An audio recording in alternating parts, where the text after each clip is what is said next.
Okay, this is a short video on our series of videos on what we covered in class, and you may have a quiz on this material. And as we said, we're working with this book, which you can find in the library.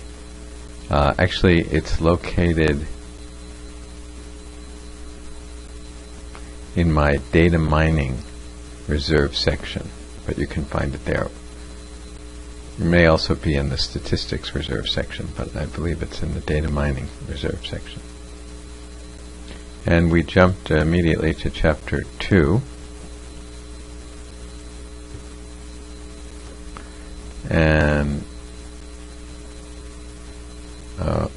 we said that we called these observations and variables. So the rows are called the observations and the columns were called the variables. He says he'll use those terms throughout this book. And we, of course, know about the difference between different types of variables. So this might be a number, this might be a date, although we haven't learned about dates. This would be possibly a factor or a string, probably a factor, and so on. Status is an ordinal variable, he says. Ordinal means that it's a categorical variable, it's a qualitative variable, but it has some order, right? There's poor, improved, excellent, right? There's an order there. Poor comes usually before improved, and excellent comes after improved. So that's referred to as an ordinal variable. The reason it's not numbers, although we might think of them as possibly as numeric, but the difference between poor and improved may not be exactly the same as the difference, say, between excellent and improved. So we say it's ordered, but it's not numeric. And here he reviews that. He says, I'm sorry, we can review numeric, character, logical, which means true, false. We're not going to use complex. And raw, which is bytes.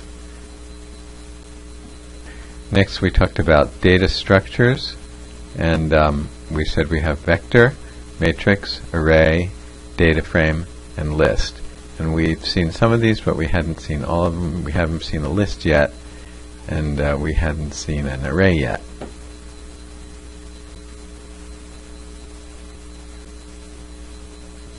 Here's something we didn't mention.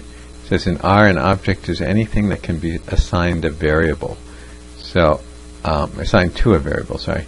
So, so we can assign a vector to a variable, a matrix to a variable, an array to a variable, a data frame to a variable. We've done that. We didn't do this because we didn't work on arrays, but the other ones we have. Next, he creates some vectors here, A, B, C. He reminds us how to access an element from a vector. We can access multiple elements, but then we need the C function inside the square brackets. We can use something like this as well. Next he talks about matrices, and we said that this is the general form of how to create a matrix.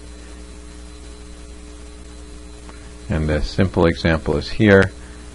We give a vector for the first argument, number of rows and the number of columns, so we're going to get a 5 by 4 matrix, which is here. We see that it goes downwards, first 1, 2, 3, 4, 5, then here 6, 7, 8, 9, 10, and so on. Doesn't go across.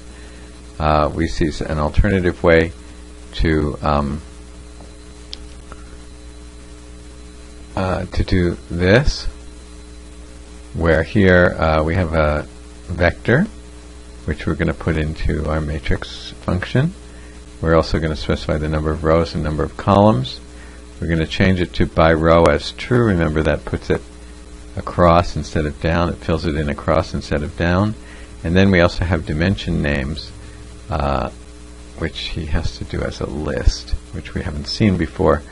But anyway, he has the dimension names so that you have column names are C1 and C2, and they go here, I guess, in this list of dimension names.